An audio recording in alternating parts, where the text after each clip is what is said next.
Oke, selamat pagi ya kepada teman-teman semua dimanapun Anda berada. Kita kembali bersua ya di link MIFX Surabaya ya. Oke, terima kasih yang sudah setia selalu untuk mengikuti join ya dengan kita. Saya harapkan acara ini bisa memaksimalkan ya portofolio teman-teman semua menjadi support ya kepada teman-teman semua untuk menjadi lebih baik lagi di dalam perdagangan derivatif ke depan ya. Dan jangan lupa untuk like dan share ya kepada teman-teman semua untuk channel YouTube kita MIFX Surabaya ya.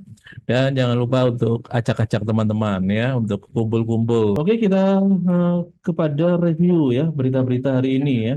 Kita mulai di berita untuk gold ya. Kita lihat di sini untuk gold berita-berita yang menjadi penggerak ya. Ini yang pertama adalah harga gold mengalami kenaikan ya setelah harga gold kemarin dilakukan pemangkasan suku bunga ya. Ini sebesar 25 basis point ya, kisaran antara 3,75 sampai 4 ya. Nah, tentunya pejabat The Fed menyampaikan ya, tidak ada jaminan dan juga bernada hati-hatian ya dari Jerome Powell ya. Akibatnya di market ya, emas sempat rebound ya di 4.000 on ketika investor mengantisipasi ya penurunan suku bunga yang lebih lanjut. Namun kenaikan tersebut terkoreksi ya karena ketidakpastian The Fed dan menguatnya dolar Amerika Serikat ya. Kemudian kita lihat di sini apa yang menjadi penggerak untuk hari ini ya, yaitu adalah yang perlu diperhatikan, The Fed bila mengonfirmasi pemangkasan suku bunga ya selanjutnya dalam beberapa bulan ke depan, ini bisa menjadi katalis ya positif untuk emas ya. Sebaliknya untuk The Fed ini menahan laju atau memberikan sinyal bahwa ekonomi masih cukup kuat.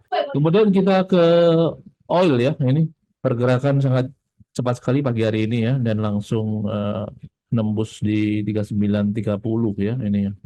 Kemudian untuk oil ya, ini kita lihat untuk oil, pergerakan untuk oil kembali mengalami penurunan ya. Sorotan utama di pagi hari ini adalah harga oil bergerak relatif stabil ya pada perdagangan di sekitar di 64 dolar per barrel ya. Faktor yang menjadi pendukung naik ya, ini diperkirakan akan bullish ya. Ini karena ada laporan penurunan persediaan minyak dan bahan bakar Amerika Serikat secara besar-besaran ya.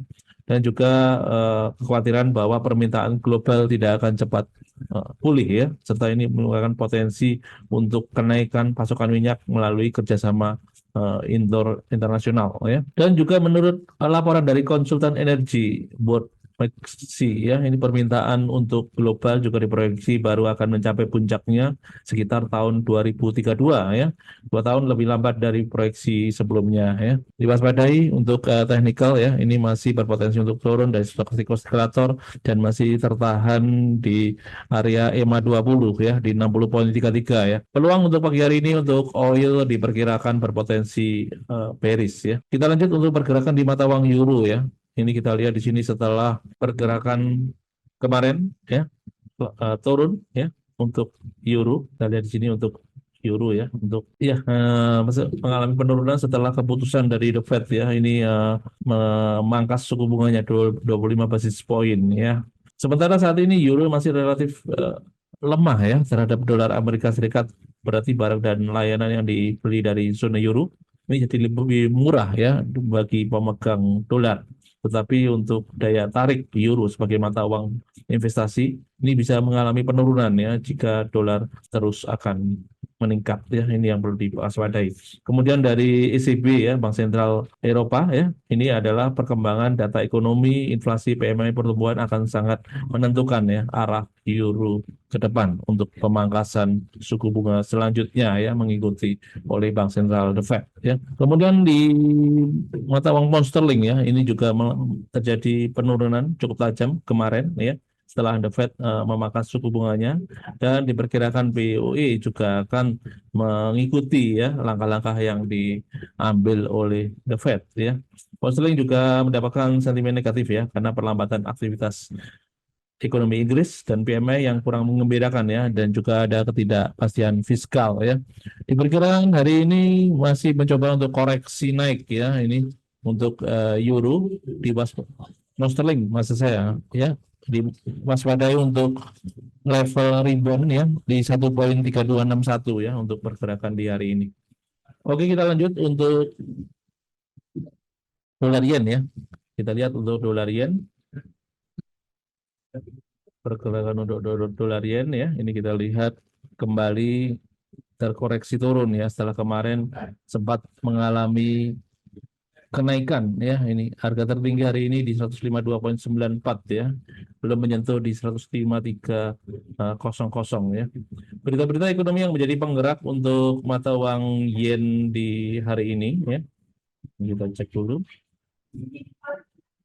Ini adalah berita setelah Menteri Keuangan Jepang, Katsuro Kato. Ini memperlihatkan bahwa pihaknya akan memantau ya pergerakan nilai tukar secara ketat ya, karena disebabkan oleh yen yang melemah ya hingga 150 yen per dolar ya, dan juga tidak terlemah dalam 2 bulan terakhir ya.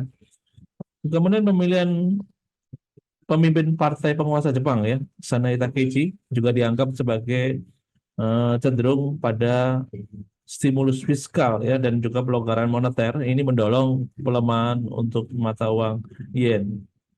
Secara umum, yen juga akan mendapatkan tekanan karena data inflasi ataupun ekonomi. Diperkirakan Jepang menunjukkan perlambatan ya setelah diferensiasi kebijakan antara BOJ yang masih dovish ya dibandingkan dengan kebijakan moneter di luar negeri ya. Oke, hari ini diperkirakan berpeluang untuk menguat ya hari ini ya dengan target di garis EMA 20 ya, ini secara teknikal di 151,60 ya untuk target berikut penurunannya ya. Kemudian kita lihat untuk Nasdaq ya. Ini kita lihat untuk pergerakan Nasdaq masih melejit mengalami kenaikan untuk Nasdaq ya. Oke, apa yang jadi penggerak untuk Nasdaq hari ini ya? Yaitu adalah masih mengalami kenaikan ya di 24,1% ya secara year to day ya. Kemudian indeks saham juga lebih spesifik pada Nasdaq. Ini satu saham besar keuangan Nasdaq menunjukkan adanya kenaikan yang cukup kuat ya. Beberapa faktor yang mempengaruhi pergerakan Nasdaq saat ini ya, yaitu adalah kebijakan moneter The Fed ya, pemangkasan suku bunga dan juga sinyal ke depan The Fed akan mempengaruhi saham teknologi yang mendominasi untuk Nasdaq ya. Untuk Nasdaq berpotensi masih berpeluang untuk memecahkan rekor tertingginya ya sepanjang masa. Nah, ini yang perlu diwaspadai untuk pergerakan di hari ini ya, masih cukup kuat untuk mengalami kenaikan ya. Oke, ada beberapa berita-berita ekonomi, kalender ekonomi yang perlu perhatian ya, yaitu adalah BOJ interest rate ya. Kemudian siang hari ada mata uang euro ya pukul 14.00 yang melaporkan laporan GDP-nya ya. Kemudian untuk malam hari sore ya, masih sore ini di euro ya, customer price expectation ya. Kemudian juga malam harinya GDP sales dan juga inisial jobless claim ya. Ini yang menjadi penggerak dan juga kembali Eropa ya akan melakukan laporan untuk ECB dan ECB interest rate. Oke, demikian untuk berita ekonomi hari ini ya. Semoga bisa menjadi penggerak untuk hari ini. Semoga bisa bermanfaat untuk kita semua. Oke, sampai ketemu kembali besok di acara dan waktu yang sama ya. Semoga sukses untuk trading kita hari ini dan selamat pagi.